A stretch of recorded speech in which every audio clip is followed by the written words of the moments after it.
এবার আমরা direct selection tool দিয়ে একটি মজার একটি কাজ করব, যেটি হচ্ছে আমাদের ডাইরেক্ট সিলেকশন টুলের একটি উদাহরণ।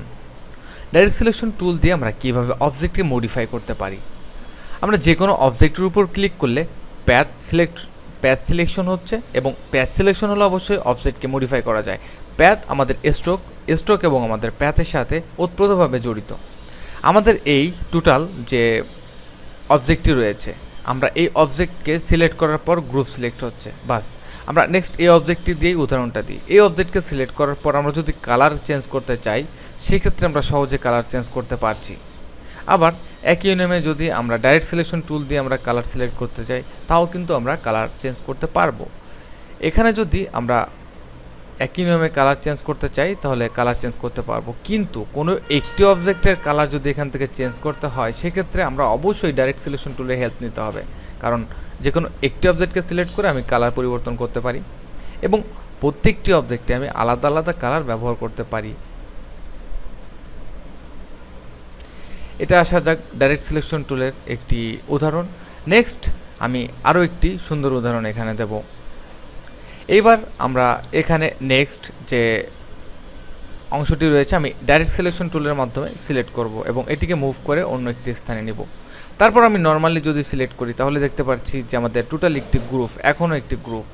এবং ডাইরেক্ট সিলেকশন টুলের মাধ্যমে আমরা এটিকে সিলেক্ট করে একটু জুম করে নিই। এইবার আমরা একটু জুম করে নেই। আমরা যখন ডাইরেক্ট সিলেকশন টুল দিয়ে এভাবে ড্র্যাগ করব, তখন দেখতে পাচ্ছি এই বৃত্তগুলা, আমাদের ব্লকগুলা পূরণ হয়নি, শুধুমাত্র এই দুটো সিলেক্ট হয়েছে।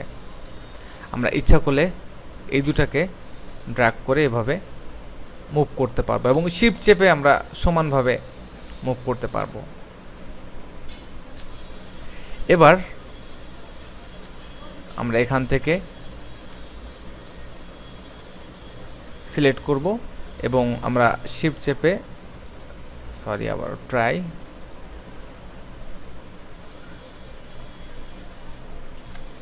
আমরা মুভ করিয়ে উপরের দিকে নিয়ে যাব।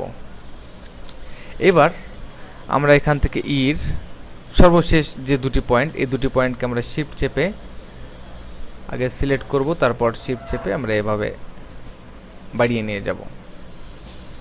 ঠিক একই নিয়মে নিচের দিকটা আমরা সিলেক্ট করলাম এবং শিফট চেপে সমানভাবে বাড়িয়ে নিয়ে যাব, এবং একই নিয়মে আমরা এখানে এবার উপরের লাইনটাকে আমরা ম্যাচ করানোর জন্য সিলেক্ট করব।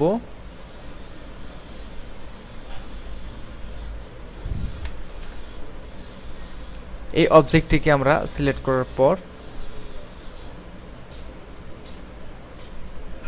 এভাবে ড্র্যাগ করে আমরা সরিয়ে নিয়ে আসব। আমরা এখানে খুব সাধারণ একটি ইফেক্টের কাজ করব, এবং এখান থেকে হোয়াইট এবং হাইট 40x40, ওকে।